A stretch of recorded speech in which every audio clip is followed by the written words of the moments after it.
வணக்கம். மந்த்ரா டிவி அன்பர்களுக்கு என் அன்பான வணக்கம். தொடர்ந்து இந்த சேனலுக்காக நீங்கள் கொடுத்து வருகின்ற ஆதரவிற்கு கோடான கோடி நன்றி. தொடர்ந்து இந்த சேனலை பாருங்க. இதில் வருகின்ற கருத்துக்கள், ஜோதிட பதிவுகள், ஜோதிட கருத்துக்கள் உங்கள் வாழ்விற்கு ஒரு வெளிச்சமாக நிச்சயமாக அமையும். தொடர்ந்து ஆதரவு தாருங்கள், பாருங்கள். நம்ம தசா வரிசையில கிரகங்களை பத்தி பார்த்துட்டு இருக்கோம். அதுல நிறைய கிரகங்களுடைய தசாபுத்திகளை நீங்கள் தசைகள் வரிசைகளை நீங்க பார்த்துருப்பீங்க. அதுல முதன்மையான கிரகம் அப்படின்னு வர்ணிக்கக்கூடிய நம்ம பூமிக்கே, கோள்களின் மண்டலத்திற்கே தலைமை நாயகன் என்று சொன்னால் மிகையாகாத ஒருவர் யார் என்றால் சூரிய பகவான். அப்போ சூரிய தசையை பத்தி தான் இன்னைக்கு நம்ம பார்க்க போறோம். மீதி இருக்கிற சூரியனை தவிர மீதி இருக்கிற கோள்களுக்குள்ள அவர் தான் ராஜா. நவ கிரகங்களை போய் நீங்க கோயில்ல பார்த்தீங்கன்னா மத்தியமத்துல சூரியன் தான் இருப்பார், கிழக்கு பார்த்து இருப்பார். அவரை சுத்தி தான் மீதி 8 பேர் உட்கார்ந்துருப்பாங்க, அமர்ந்திருப்பாங்க, நின்ற கோலத்தில் இருப்பாங்க. அவரு தான் பிரதானம், சூரியன் தான் பிரதானம்.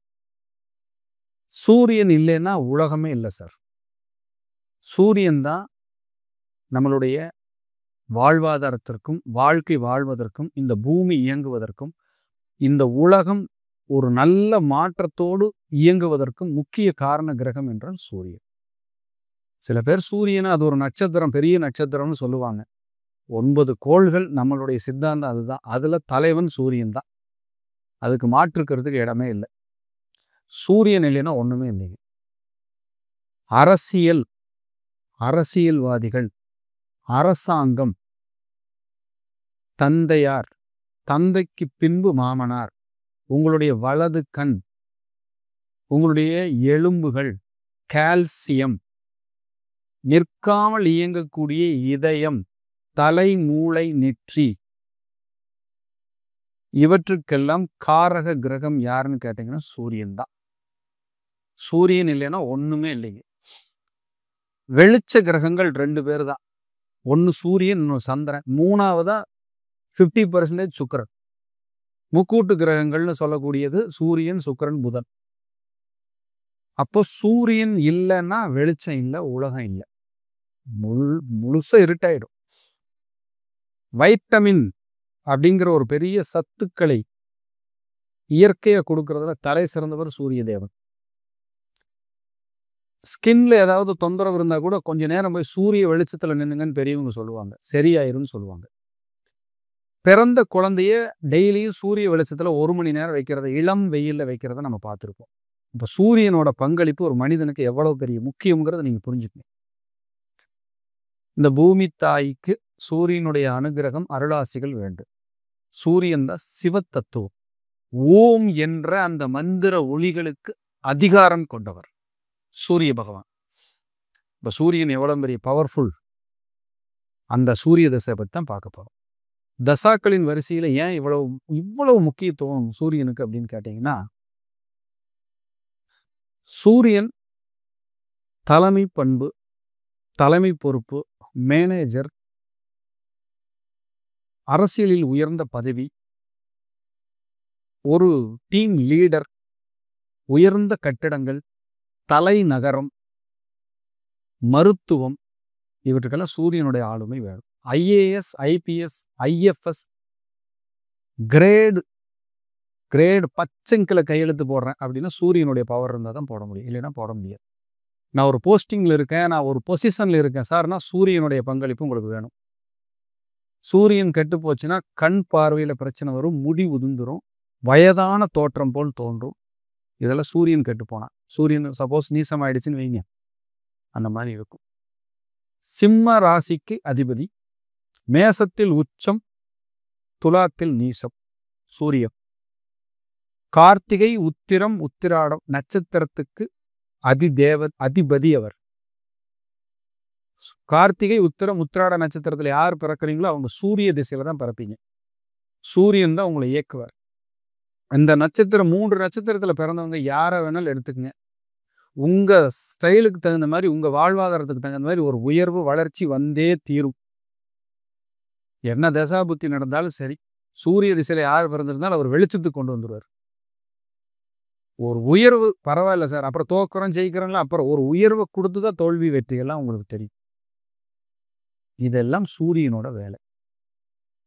சூரியன் அப்படின்னு சொன்னாலே சிம்ம லக்னமானாலும் சிம்ம ராசி ஆனாலும், மேசத்தில் சூரியன் உச்சம் பெற்றாலும், கார்த்திகை உத்திரம் உத்திராடம் இருந்தாலும், இவர்களுக்குள் மனதிற்குள் 25% வெளியில் தெரியாத ஒரு மனநோய் டிராவல் ஆகிட்டே இருக்குங்க. மனசுக்குள்ள ஒரு ஆசிலேஷன், பயம், நடுக்கம், நிம்மதியின்மை இருந்து கொண்டே இருக்கும். சூரியன் தான் கற்பனைக்கான கிரகம். ஒருத்தர் பயங்கரமா கற்பனை பண்றாரு, ஒருத்தர் பிரம்மாண்டமா யோசிக்கிறாருன்னா சூரியனோட இன்ஃப்ளூயன்ஸ் இருக்கும் அவருக்கு. பிராண்டட், யுனிக், ஃபெமிலியர், பெக்கூலியர் அப்படின்னா சூரியன். சூரியன் இல்லாம பிராண்டட் கிடையாதுங்க. சார் ஒரு செல்போன் வச்சிருக்கேன், பிராண்டடா இருக்கும். நான் ஒரு ட்ரெஸ் போடுறேன், பிராண்டடா தான் போடுவேன் சார். இதுக்கு எல்லாத்துக்குமே யாரோட இன்ஃப்ளூயன்ஸ் காரணம் தெரியுங்களா? சூரியன் தான். சூரியன் இல்லாம இந்த பிராண்டடுங்கிற வார்த்தையே வராது. ஒருத்தர் ஜீன்ஸ் பேண்ட் விரும்பி போடுறேன்னா ஒரு சூரியனோட ஆதிக்கம். சூரியன்னா ஒரு வெளிச்சம் அப்படின்னு நான் சொன்னேன். இவங்க எப்பவுமே வெளிச்சத்துக்கு வரக்கு ஆசைப்படுவாங்க, ஜெயிக்கிறதுக்கு ஆசைப்பட்டுக்கிட்டே இருப்பாங்க. யாராவது டாமினேட் பண்ண அவங்களால தாங்க முடியாது. இவங்க என்ன சொல்றாங்களோ அதுதான் வேத வாக்கா இருக்கும்.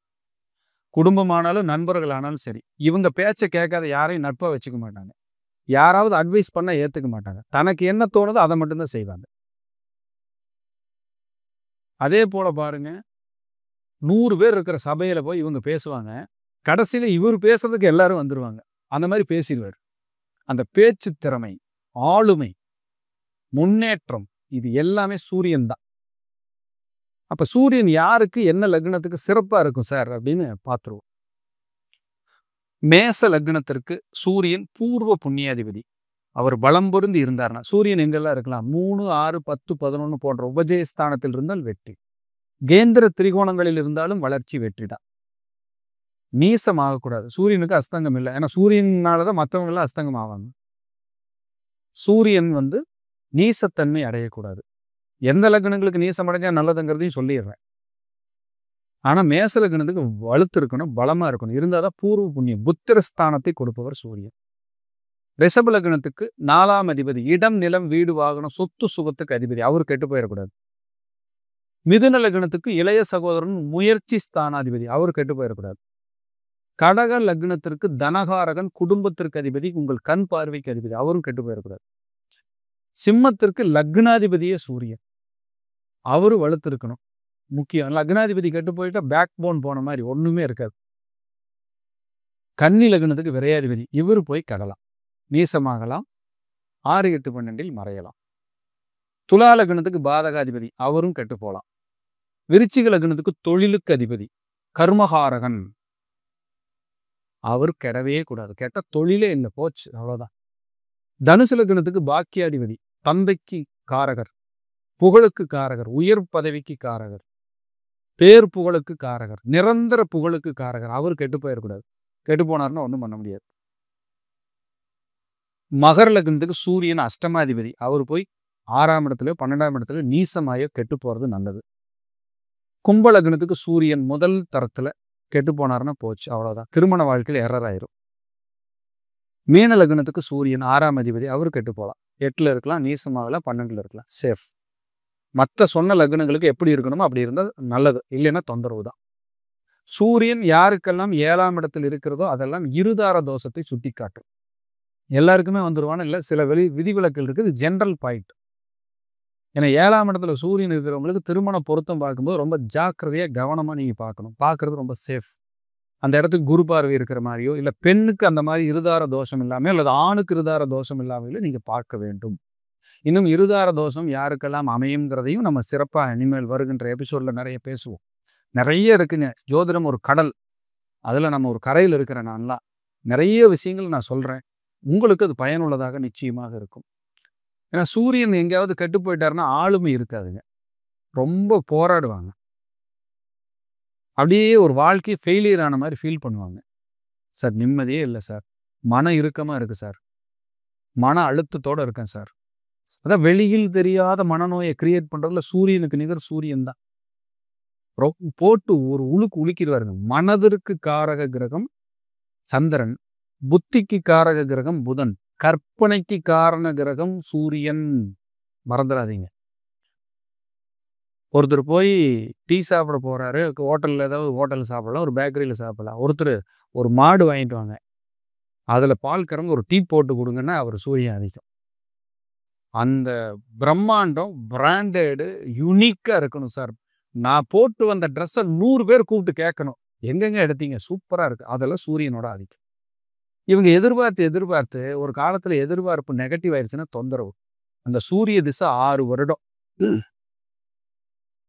அந்த 6 வருடம் சூரிய திசையில நல்ல இடத்துல நான் சொன்ன மாதிரி உபஜயஸ்தானங்கள் எல்லாம் இருந்து திசை நடத்திட்டாருன்னா அசுர வளர்ச்சி, ஒரு வெளிச்சத்துக்கு கொண்டு வந்து உங்களை விட்டுட்டு போயிடுவார்.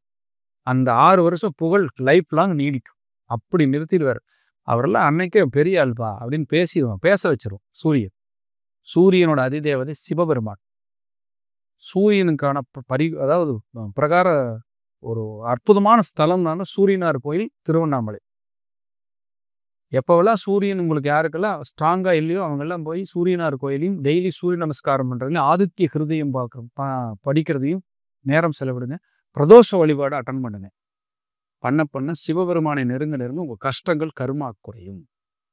யாருக்கெல்லாம் சூரிய திசை வீக்கா இருக்கோ அவங்களுக்கெல்லாம் சீக்கிரம் நல்லது நடக்கட்டும். யாருக்கெல்லாம் நல்லா இருக்கோ அவங்களுக்கெல்லாம் இன்னும் நல்லது நடக்கட்டும் என்று சொல்லி மீண்டும் ஒரு நல்ல பதிவிலே சந்திக்கிறேன்.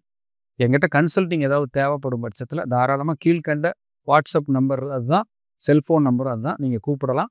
கூப்பிட்டு உங்களுடைய என் ஜாதகத்துக்கு என்ன பலன் சார்னு நீங்கள் தெரிஞ்சுக்கலாம். தெரிஞ்சுக்கிட்டு உங்கள் ஜாதகத்துக்கான பலன்களை நீங்கள் தெரிந்து கொண்டு மேலும் உங்கள் வாழ்க்கை முன்னேற்ற பாதையை நோக்கி பயணிக்க நானும் ஒரு சிறு கருவியாக இருக்கிறேன் என்று சொல்லி மீண்டும் ஒரு நல்ல பதிவில் சந்திக்கிறேன். அதுவரை தற்காலிகமாக விடைபெறுவது அவினாஷி ஜோதிலிங்கம், பிரசன்ன ஜோதிட ஆராய்ச்சியாளர். நன்றி, வணக்கம், வாழ்க வளமுடன். தொடர்ந்து இந்த சேனலுக்காக நீங்கள் கொடுத்து வருகின்ற ஆதரவிற்கு கோடான கோடி நன்றி. தொடர்ந்து இந்த சேனலை பாருங்க. இதில் வருகின்ற கருத்துக்கள், ஜோதிட பதிவுகள், ஜோதிட கருத்துக்கள் உங்கள் வாழ்விற்கு ஒரு வெளிச்சமாக நிச்சயமாக அமையும். தொடர்ந்து ஆதரவு தாருங்கள், பாருங்கள்.